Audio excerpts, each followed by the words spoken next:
नमस्ते, मेरा नाम डॉक्टर शिव चड्डा है। मैं मेट्रो हॉस्पिटल नोएडा में कंसल्टेंट नेफ्रोलॉजिस्ट हूँ। आज हम बात करते हैं क्रॉनिक किडनी डिजीज़ की कि how to delay the progression of the disease. कि जैसा कि हम सब जानते हैं कि जो सीकेडी होता है यानी क्रॉनिक किडनी डिजीज़, वो किडनी की परमानेंट बीमारी है, क्रॉनिक इलनेस है और इसका कोई इलाज नहीं है और इसने समय के साथ आगे ही बढ़ना होता है। ये बात हम सब जानते हैं।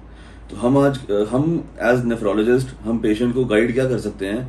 हम गाइड कर सकते हैं कि इस डिजीज की प्रोग्रेशन को डिले कैसे किया जाए। यानी मानो कि एक पेशेंट मेरे पास एक क्रिएटिनिन 2 लेके आए और 2 से 3 अगर 1 साल में होना है, तो मैं ऐसा क्या बताऊं पेशेंट को कि 2 से 3 1 की बजाय 4 साल में पहुंचे, क्योंकि पहुंचना तो है ही। जिसको सीकेडी हो गया वो तो इरिवर्सिबली प्रोग्रेसिव कंडीशन है।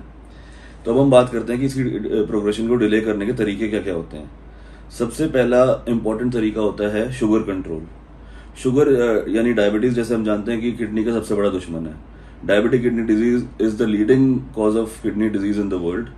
और ग्लाइसीमिक कंट्रोल यानी sugar control is of utmost importance in preventing progression of disease. तो शुगर कंट्रोल चाहे डाइट से किया जाए या दवाइयों से किया जाए या इंसुलिन से किया जाए, शुगर कंट्रोल करना जरूरी है। और इसके लिए सबको अपने नेफ्रोलॉजिस्ट से कंसल्ट करना चाहिए कि कैसे शुगर कंट्रोल किया जाए। दूसरा सबसे इंपॉर्टेंट पॉइंट आता है बीपी कंट्रोल।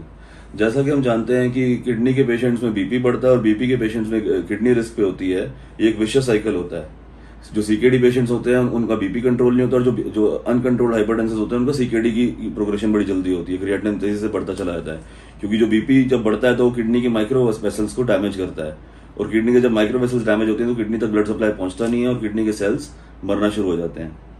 तो BP control is the second most important point. And BP भी चाहे डाइट से, चाहे लाइफस्टाइल से, चाहे दवाइयों से कंट्रोल किया जाए, बट करना जरूरी है। अब तीसरे पॉइंट पे आते हैं, डाइट। किडनी के पेशेंट्स के लिए बॉडी के अंदर जा क्या रहा है बड़ा जरूरी होता है।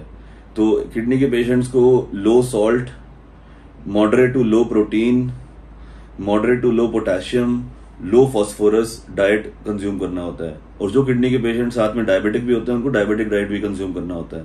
क्योंकि अगर वो डाइट में लापरवाही करेंगे तो डाइटरी रिस्ट्रिक्शन नहीं रखेंगे तो क्रिएटिनिन बड़ी तेजी से बढ़ने लग जाएगा। चौथा पॉइंट आता है लाइफस्टाइल।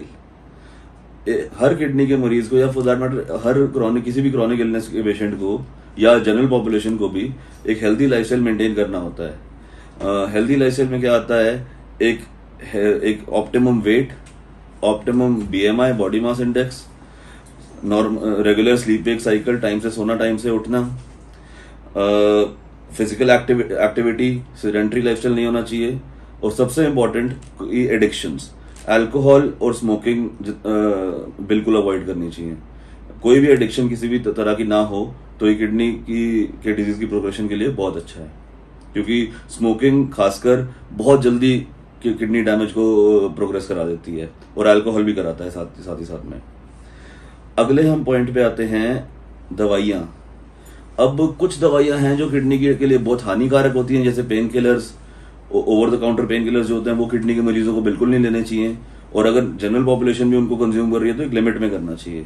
और जब भी कोई दवाई या पेन किलर कोई कंज्यूम करे तो अपने नेफ्रोलॉजिस्ट से कंसल्ट करना चाहिए। और आजकल कुछ दवाइयां अच्छी भी आ गई हैं जो किडनी की डिजीज की प्रोग्रेशन को रोकती हैं। तो उन दवाइयों को अपने नेफ्रोलॉजिस्ट की नॉलेज में रख के लेना चाहिए कि आपके नेफ्रोलॉजिस्ट आपको गाइड कर सकते हैं कि कौन सी दवाइयां किडनी की डिजीज की प्रोग्रेशन को आजकल डिले करने के लिए काफी सारी दवाइयां मार्केट में आ गई हैं। ठीक है। अब इसके बाद हम अगले पॉइंट पे आते हैं, अक्यूट इवेंट्स। अभी अक्यूट इवेंट्स क्या होते हैं? कोई सीकेडी पेशेंट जिसका मान लो क्रिएटिनिन 2 से 3 के बीच में रह रहा है, उसको कोई कार्डियक इवेंट हो जाए या कोई इन्फेक्शन हो जाए या पेशाब की इन्फेक्शन या निमोनिया या कोरोना या फिर कोई सर्जरी उसकी होने वाली हो, या शुगर एकदम शूट कर जाए, तो बॉडी में कहीं पे भी कोई इंसल्ट होगी तो किडनी के पेशेंट्स का किडनी डैमेज एकदम प्रोग्रेस करता है। आप सबको जानते होंगे कि कोविड काल में कई ऐसे पेशेंट्स थे जो क्रिएटिनिन 2-3 पे रहते थे और सीधा 10 पे पहुंच गया और आज भी वो मरीज डायलिसिस पे हैं या कईयों को ट्रांसप्लांट भी कराना पड़ा है। तो ऐसा कभी भी कोई अक्यूट इवेंट हो तो उसी टाइम पे मेडिकल केयर सीख करना बहुत जरूरी होता है। अब हम आते हैं लास्ट बड़े इंपॉर्टेंट पॉइंट पे, जो कि है रेगुलर फॉलोअप। हर किडनी के पेशेंट को अपने नेफ्रोलॉजिस्ट से रेगुलर फॉलोअप कराना ही चाहिए, क्योंकि जब जब आप रेगुलर जांचें नहीं कराओगे तो पता कैसे चलेगा कि क्रिएटिनिन 2 का 4 कब हो जाएगा। तो regular follow up is of utmost importance, और हर किडनी के पेशेंट को रेगुलर फॉलोअप में रहना ही है, जो जैसे उनके नेफ्रोलॉजिस्ट सजेस्ट करेंगे, वेदर इट इज 3 मंथली और 2 मंथली और 6 मंथली, रहना ही है। अब इन सब पॉइंट्स को मैंने एक समराइज करने के लिए 8वां पॉइंट ऐड करा है, कंप्लायंस। जो सीकेडी पेशेंट्स ऊपर के 7 पॉइंट से कंप्लायंट रहेंगे, वो अपनी डैमेज किडनीज के साथ भी काफी साल या ऑलमोस्ट कई बार पूरा जीवन भी व्यतीत कर सकते हैं। ऐसा भी पॉसिबल है कि जिसका क्रिएटिनिन 40 साल की उम्र में 2 है, वो कभी डायलिसिस पे जाए ही ना, अगर वो ऊपर के सारे पॉइंट से कंप्लायंट रहे तो। Thank you.